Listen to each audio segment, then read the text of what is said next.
वो मिलेगा, ये कहावत है। तो जो भाग में है वही भोग में है। इसीलिए महात्मा तुमको और मुझको किसी को नाराज होने की जरूरत नहीं है किसी के ऊपर। क्यों? भाग में है वही मिलेगा। रो के, चिढ़ के, रूठ के, परेशान होके, परेशान करके भी नहीं मिलेगा तो नहीं मिलेगा। मिलेगा तो मिलेगा क्योंकि मेरा हक है उसके ऊपर है, क्योंकि भाग्य में मेरे है। तो मुझे मांगना नहीं है, पुरुषार्थ करते रहना है। मुझे प्राप्त होगा, प्राप्त होगा, प्राप्त होगा। मांगने से सब कुछ नहीं मिल जाता। अगर मांगने से मिल जाता तो वृंदावन में 5-7 लाख 10 लाख लोग आए हुए इस समय, सबके थैले भरे होते आशीर्वाद से। सबने कुछ न कुछ मांगा है परिक्रमा शुरू करने से पहले। भाग्य से भी मिलेगा कुछ मांगने से और कुछ करने से। तुम कर रहे हो, इसी से भाग्य जाग सकता है, कृपा हो सकती है, खुल सकता है। होली हो रही है, परिक्रमा चल रही है, यह भी कर्म हो रहा है। कौन सा कर्म है ये? शुभ कर्म है। और शुभ कर्म का फल तो पुण्य ही है। पर इतना नहीं है कि पुण्य एक ही परिक्रमा से तुम्हारा ढक्कन खुल जाएगा पुण्यों का। ना, हो सकता है एक ढक्कन ना खुले, पुण्य कम पड़ेंगे तो और परिक्रमा देनी पड़ेंगी, और परिक्रमा देनी पड़ेंगी। और जिस समय तुम्हारा कलश भर जाएगा, पुण्य का खजाना भर जाएगा, तो ढक्कन खुलेगा, तब ओपन होगा। और जब ओपन होगा तो भाग्य भी ओपन होगा, भाग्य भी खुलेगा ढक्कन के साथ साथ। फिर तो मिट्टी पकड़ोगे, सोना बनेगी। यह है भाग्य का फल। इसलिए कर्मठ होके शुभ कर्म करते रहो, करते रहो, करते रहो। चाहे लाभ है नहीं है, पर शुभ कर्म करो। और यही सोचो कि अभी मेरा घड़ा नहीं भरा है पुण्यों का, अभी मेरा घड़ा नहीं भरा है पुण्यों का। बस ये सोचो और करते रहो, करते रहो, करते रहो। अच्छा, कई लोग बहुत पाप करते हैं और मजे में रहते हैं। उनको भी समझाना चाहता हूं। तुम जो बुरे विचार, बुरी बात, बुरी नजर लेके घूम रहे हो, तुम भी सोचो। अगर तुम्हें आज कथा मिल रही है, आज ये सानिध्य मिला है, वृंदावन मिला है, गुरुजी भी मिले हैं, तो अभी तुम्हारा पाप का घड़ा भरा नहीं है, इतना समझो। कोई पुण्य काम कर रहे हैं इसलिए मिल रहा है। पर जैसे ही घड़ा भरेगा, ढक्कन खुलेगा, तो सोना मिट्टी हो जाएगी, प्यार छाछ हो जाएगा, मिट्टी हो जाएगा, लगाव, रिश्ते सब नष्ट हो जाएंगे। जिस रिश्ते को जन्मों के लिए जोड़ा है, वो रिश्ता कैसे खराब हो रहा है? क्योंकि पाप जब आड़े आ जाता है तो रिश्ते खराब होते हैं, संबंध टूटते हैं, अपनापन टूटता है, अंदर दिल से प्यार, मौन से प्यार निकलता है। ईर्ष्या, घृणा, ये दुश्मन आकर शरीर में बस जाते हैं। रात दिन शुभ और सत्कर्मों से वंचित होना पड़ता है।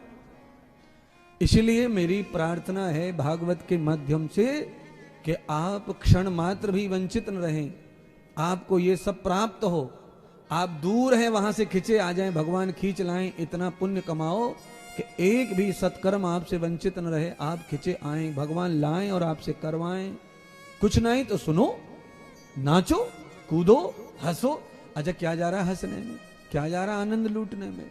अगर मुफ्त की बरसात हो रही है तो नहाओ, नहाओ। है, पुराने जमानों में बरसात होती थी तो बच्चे नंगे होके छतों पे नहाते थे महाराज, कूदते थे, हंसते थे, हल्ला मचाते थे। वैसे छत पे नहाना कोई अच्छा तो है नहीं, सबको दिखा रहे अंगों को। पर आनंद है खुली बरसात में नहाने का, जो बच्चे एंजॉय कर सकते हैं, क्योंकि मन में पाप नहीं है। पाप मन में नहीं है, इसलिए आप खुले में आनंद ले सकते हैं। अगर मन में पाप है तो आपको आनंद लेने में बहुत अड़चने आएंगी। लेना चाहोगे, ले नहीं पाओगे। देने वाला देना चाहेगा, मिल नहीं पाएगा। क्यों? पाप तो निजी होता है, वो किसी का थोपा हुआ नहीं होता है। मेरा पाप मैं आपके ऊपर नहीं थोप सकता, आप अपना पाप मेरे ऊपर नहीं थोप सकते। आरोप भले ही एक दूसरे पे लगा सकते हैं, पर पाप किसी का किसी पे नहीं थोप सकते। वो तो निजी है, तो निजी ही भोगना पड़ता है। यात्याम योगश्च मूलस्य तत्कृताः देवं प्रभान ब्रह्माणं यावते कर्म श्रृंखलाम। राम जी को वनवास हुआ, भरत को नहीं हुआ, शत्रुघ्न को भी नहीं हुआ, सीता और लक्ष्मण को भी नहीं हुआ वनवास। पर दो बात है, राम जी का दुर्भाग्य है कि उनको वेशभूषा से लेकर सब जगह से बैरागी बना दिया गया, और राम का दुर्भाग्य है कि उन्हें वन में जाना पड़ रहा है, राजमहल छोड़ के, सुख सुविधा छोड़ के। पर उसी वन में राम के साथ लक्ष्मण जा रहे हैं, तो लक्ष्मण का सौभाग्य है वो, और है दोनों का सेम, रहना साथ है, खाना साथ है, लक्ष्मण पे लोड ज्यादा है, पिता की सेवा करनी, भाई की सेवा करनी, भाभी की सेवा करनी, रात भर जगना। पर लक्ष्मण का सौभाग्य, बन जाने से लक्ष्मण का सौभाग्य है। क्यों? बन जाने का मौका मिला, पर राम जी के साथ रहने का मौका मिला, इसीलिए लक्ष्मण का सौभाग्य कहलाया। और राम जी का दुर्भाग्य क्यों कहलाया?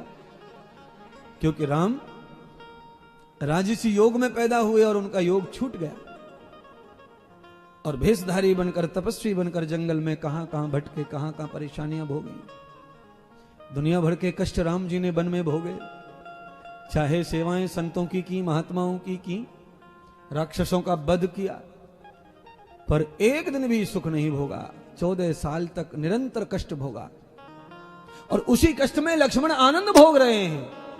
क्यों? लक्ष्मण को जो चाहिए था जन्म लेने के बाद वही मिला, राम। तो प्रत्येक मनुष्य को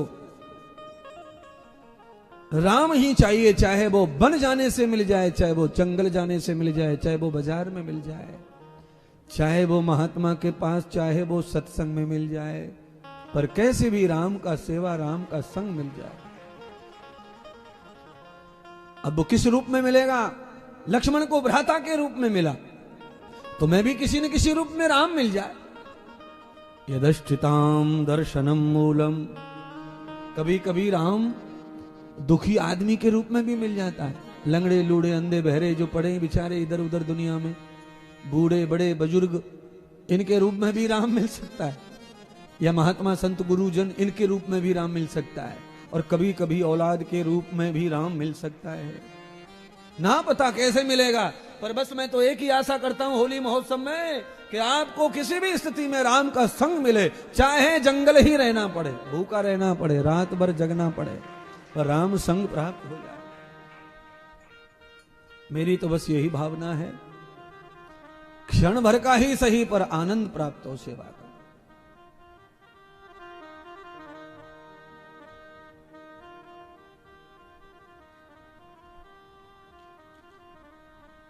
आप समझो,